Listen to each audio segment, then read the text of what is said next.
Alan here with another story from The Storyteller, a book by one of my old instructors, Dennis Dallas. Today's story, The Wise Man at the King's Dinner. A king was having a great dinner for some friends and nobles and visiting dignitaries.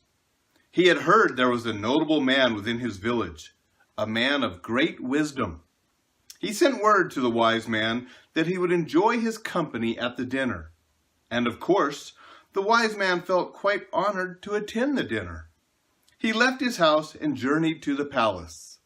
He was stopped at the gate by the guard. The guard looked at the wise man and said, "What are you doing here?" The wise man showed his invitation and said, "I'm here for the dinner." "What would a vagabond like you be doing with an invitation? You must have stolen this. Go away." So the wise man turned around and started to leave. One of the other guests, who was very well-to-do, knew the wise man and motioned him over and asked what had taken place.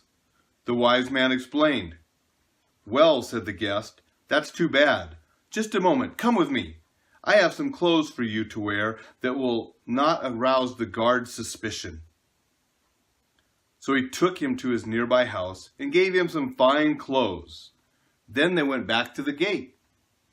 He showed his invitation again. The guard smiled, not realizing it was the same man, and showed him into the palace. The king, knowing the wise man to be a great man, asked him to sit by him so he might learn some great lesson from him.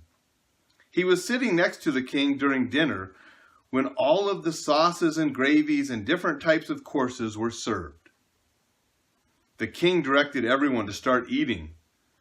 The wise man immediately took his sleeve and dipped it into the gravies and sauces and the different courses of the meal, thus causing the king to become somewhat startled.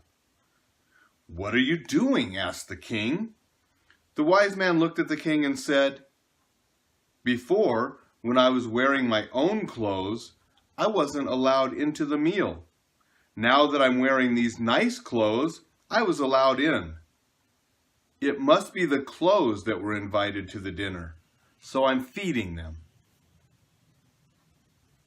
Think about that for a moment. So many of us get caught in material possessions and the trappings. And it's obvious, we have to have material possessions to a certain degree. We have to take care of ourselves. And it's nice to have nicer things. We all like nicer things. But we don't want to get too bombarded in where that's all that counts. We need to nourish our mind, our skills, our knowledge, our philosophies of life, the inside. So we can't neglect the inside for the outside material possessions. So just think about the wise man at the king's dinner the next time you're thinking about maybe material possessions more than the internal things that we need to also focus on.